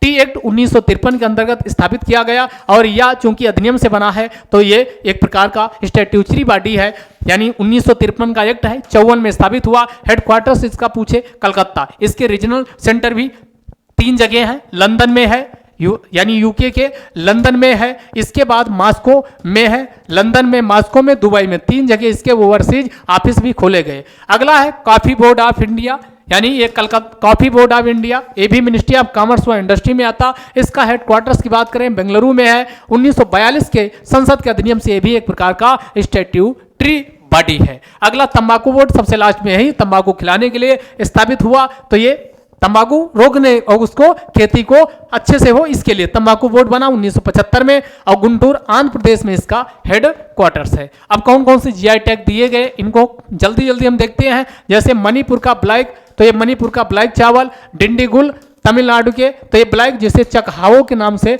जाना जाता, इसको मणिपुर का GI टैग दिया गया। डिंडीगुल ताले तमिलनाडु के, उसके बाद कोडाई कनाल मलाई पोंडू तमिलनाडु का, इसके बाद कौन, हमराम हैंडीक्राफ्ट मिजोरम का है, इसके बाद ताल थुओ पुआन ये मिजोरम का है, इसको भी। और अगला फिर इंपॉर्टेंट तिरूर पान केरल का, इसको GI टैग। पलानी पंचमीर्थम तमिलनाडु का, कंडंगी सारी तमिलनाडु का, खोला मिर्च और खोला मिर्च हरमल ये गोवा का है, जिससे GI टैग दिया गया। अगला काजी नेमू, ये असम का GI टैग। श्री बिल्ली पुतुर पलकोवा, श्री बिल्ली पुतुर पलकोवा तमिलनाडु का है, जिससे GI टैग दिया गया। अगला रसोगुल्ला और रसगुल्ला, सिंगल एल आए तो उड़ीसा का GI टैग, डबल आ जाए तो पश्चिम बंगाल रसोगुल्ला। कश्मीर केसर जम्मू कश्मीर का है। अगला पांडुम ये मिजोरम का है। अगला जुडिमा शराब, ये कहाँ, असम की GI टैग। सुजनी कढ़ाई ये बिहार की है। अगला कौन है, भागलपुरी जार दालू, ये कहाँ का, बिहार का है। अगला कतन्नी चावल, अगला कौन, कतन्नी चावल, ये कहाँ का है, बिहार का है। मगही पान बिहार का है। शाही लीची बिहार का है। मिथिला मखाना ये चर्चा में रहा, तो मिथिला मखाना बिहार का है। चंपा सॉरी छत्तीसगढ़। हरमल मिर्च और फेनी और खोला, ये 3 गोवा का बताए हैं। हरमल खोला और फेनी ये कहाँ की है, कहाँ की, गोवा की। इसके बाद गुजरात में आइए, तो गुजरात में कौन कौन है, तो गुजरात में राजकोट पटोला, जामनगरी बंधानी, पाटन पटोला, पिथौरा पेंटिंग, गिर केसर मैंगो, ये गिर केसर नहीं मैंगो की है, जो कहाँ की है, गुजरात। अगला केरल में आइए, तो नीलाम्बू टीक केरल की। पोक्कली राइस केरल का। वजहाकुलम पाइनएप्पल केरल का। इसके बाद कहाँ का, ये मध्य प्रदेश का चंदेरी साड़ी, महेश्वर साड़ी, कड़कनाथ मुर्गा मीट, ये मध्य प्रदेश का है। इसके महाराष्ट्र में पैठनी अल्फांसो आम, ये कहाँ का है, तो ये आपका महाराष्ट्र का। अगला बोमकई साड़ी उड़ीसा। अगला है ये इंपॉर्टेंट है, कंधमाल हल्दी उड़ीसा। सोजत मेहंदी राजस्थान। बीकानेरी भुजिया और सोजत मेहंदी राजस्थान की फेमस है। मरकाना संगमरमर ये कहाँ का, मध्य प्रदेश नहीं बल्कि राजस्थान। अगला चेतीनाथ कोट्टन तमिलनाडु का। कांचीपुरम सिल्क तमिलनाडु का। कलमकारी चित्रकारी तमिलनाडु का। तंजावुर पेंटिंग तमिलनाडु का। अगला हैदराबादी हलीम तेलंगाना का। अगला चेरियाल पेंटिंग ये भी तेलंगाना का। अगला बंगनपल्ली मैंगो ये भी कहाँ का, तेलंगाना का। अगला फिर यूपी की मेरठ की कैंची, मेरठ की कैंची, आगरा की दरी, बनारस की साड़ी, बनारस गुलाबी मीनाकारी, बनारस जरदोजी, चुनार का यानी ग्लेज पोएट्री, फिरोजाबाद का कौन कांच, फिरोजाबाद का कांच, गाजीपुर का वॉल हैंगिंग, गोरखपुर का टेराकोटा, भदोही की दरी, भदोही की दरी, खुर्जा की पोट्री, सिद्धार्थनगर का काला नमक, उसके बाद फिर आपका कन्नौज का इत्र, लखनऊ का जरदोजी, लखनऊ की चिकनकारी, मिर्जापुर की हैंड मेड दरी, मऊ की साड़ी, मिर्जापुर की पीतल बर्तन, मुरादाबाद का पीतल बर्तन, सहारनपुर का काष्ठकला, चुनार का बलुआ पत्थर, उसके बाद कौन, तो ये रतौल मैंगो भी यूपी का है जो फेमस है। पश्चिम बंगाल की बात करें तो बालूचारी साड़ी, उसके बाद धनिया खली साड़ी, उसके बाद कौन, मादुर काठी, पुरलुआ का छऊ नृत्य, उसके बाद शांतिपुर साड़ी, उसके बाद गोविंदो भोग चावल, उसके बाद मालदा फजली मैंगो, ये भी फेमस है। और सबसे इंपॉर्टेंट रसोगुल्ला, ये रसोगुल्ला कैसे भूल सकते हो। अब बात करें जीआई टैग कितने 10 सालों के लिए जीआई टैग दिया जाता है, कितने सालों के लिए, 10 सालों के लिए दिया जाता। इसके लिए geographical indication of goods, geographical indication of goods registration and protection act, geographical indication of goods registration and protection act 1999 बनाया गया और ये 15 सितंबर 2003 से लागू हो गया। तो 15 सितंबर 2003 से लागू है। पहला प्रोडक्ट आपको बताई दिए दार्जिलिंग टी को दिया गया है और ये WTO के साथ मिलकर के जो भारत का मिनिस्ट्री ऑफ कॉमर्स व इंडस्ट्री है वो काम करता है जीआई टैग के मामले में। आइए क्वेश्चन देखते हैं यूपीएससी 2015 का। Which of the following has been accorded geographical indication status, यानी किसको किसको, बनारस ब्रोकेट्स एंड साड़ी दिया गया, सही बात। राजस्थानी दाल बाटी चूरमा नहीं, राजस्थानी भुजिया होता तब चलता, ये नहीं। तिरुपति लड्डू, तो अब ऑप्शन पे आते हैं, 2 को निपटाइए, तो 2 को निपटा, ए निपटा, बचा कौन, 1 और 3। तिरुपति लड्डू को जीआई टैग मिल चुका। तो ये था आपका last question. India enacted the geographical indication of goods registration and protection act 1999 जो 15 सितंबर 2003 से लागू है। तो ये किससे हमने कहा, WTO, अभी बताया WTO के साथ ये अपना समर्थन, अपना प्रस्ताव, अपने पॉइंट बिंदु रखता है, साझा करता है। तो आज के साथ आपकी एक धुआंधार क्लास आपकी समाप्त होती है। कल फिर मिलेंगे, तब तक के लिए जय हिंद जय भारत।